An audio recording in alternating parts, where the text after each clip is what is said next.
Praise the lord. ప్రభుతో ప్రతిదినం అనే యొక్క ఆడియో డివోషన్స్ ద్వారా మిమ్మల్ని కలుసుకున్నటకు నాకు చాలా సంతోషంగా ఉంది.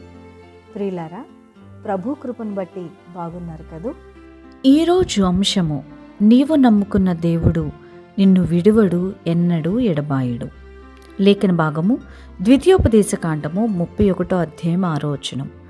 భయపడకుడి, వారిని చూచి దిగులు పడకుడి, నీతో కూడా వచ్చువాడు నీ దేవుడైన యెహోవాయే, ఆయన నిన్ను విడువడు, ఎన్నడును ఎడబాయుడు. స్నేహితులారా, ఈ లోకంలో మనం ధైర్యంగా జీవించగలగటానికి మనము ఏర్పరచుకునేవి ఏవైనా సరే అవి కొండంత అండగా ఉంటారనుకునే మనుషులే కానీ, డబ్బే కానీ, హోదా కానీ ఏవైనా మనకు ధైర్యాన్ని అస్సలు ఇవ్వలేవండి.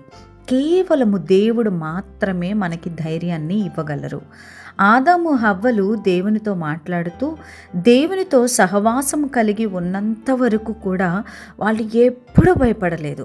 ప్రతిరోజు దేవునితో మాట్లాడుతూ సంతోషంగా, ఆనందంగా ఏదైనా తోటలో ఉన్నారు. ఎప్పుడైతే దేవుని ఆజ్ఞని మీరి తినవద్దని చెప్పిన పండును తిన్నారో అప్పుడే వాళ్ళ జీవితంలోకి మరణంతో పాటు భయం కూడా ప్రవేశించింది. తోటలో సంచరించుచున్న దేవుని ముఖం చూడటానికి వారికి ముఖం చెల్లలేదండి. అందుకే వాళ్ళ దాక్కోవలసి పరిస్థితి వచ్చింది. ఎవరైనా పాపం చేసినప్పుడు వారి గుండె వేగంగా కొట్టుకుంటుంది. ఒక విధమైన అభద్రతా భావము ఏర్పడుతుంది. మనుషుల ముందు ధైర్యంగా అస్సలు తిరగలేరు. మనము కూడా దేవునికి వ్యతిరేకంగా జీవిస్తే ఖచ్చితంగా దేవుని ఎదుట మనం ధైర్యంగా ఉండలేమండి. మనము నీతిగా జీవించినప్పుడు మాత్రమే ధైర్యంగా ఉండగలం.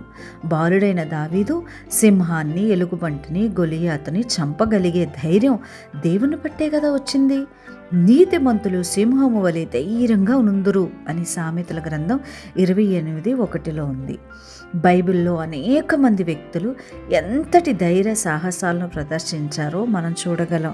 ఎందుకంటే నీతిమంతులు దేవుని మీద ఆధారపడి జీవిస్తారు కాబట్టి వాళ్ళు ఎవ్వరికి దేనికి భయపడరు. నాతో కూడా వచ్చేవాడు నా దేవుడైన యెహోవా అనే ఒక గొప్ప నిశ్చయత నీకు ఉండాలి. దేవుడు లేని జీవితాలలో భయము స్థిర నివాసంగా ఏర్పడుతూ ఉంటుంది. ఈ భూమి మీద మనం జీవించే అల్పకాలము కూడా భయపడకుండా జీవించాలంటే దేవుడు ఇచ్చిన వాగ్దానాన్ని ఖచ్చితంగా నువ్వు గుర్తుపెట్టుకోవాలి. నీతో వచ్చువాడు యెహోవా, నిన్ను విడువడు, ఎన్నడును ఎడబాయడు.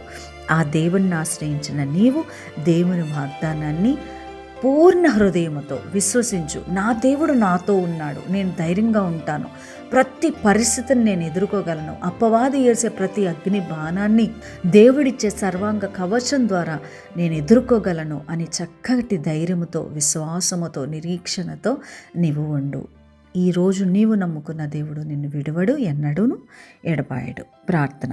మహాపరిశుద్ధుడవైన దేవ, ఈ లోకములో జీవించినంత కాలము కూడా నీవు మమ్మల్ని విడువవని, ఎన్నడూ ఎడబాయవని, మమ్మల్ని చూస్తున్నవాడవని, పరీక్షించేవాడవని, మాకు తోడుగా ఉండేవాడవని మేము నమ్ముచున్నాము. మీకే స్తోత్రాలు చెల్లిస్తూ యేసుక్రీస్తు అతి పరిశుద్ధ నామమున వేడుకొంచున్నాము తండ్రి. ఆమెన్.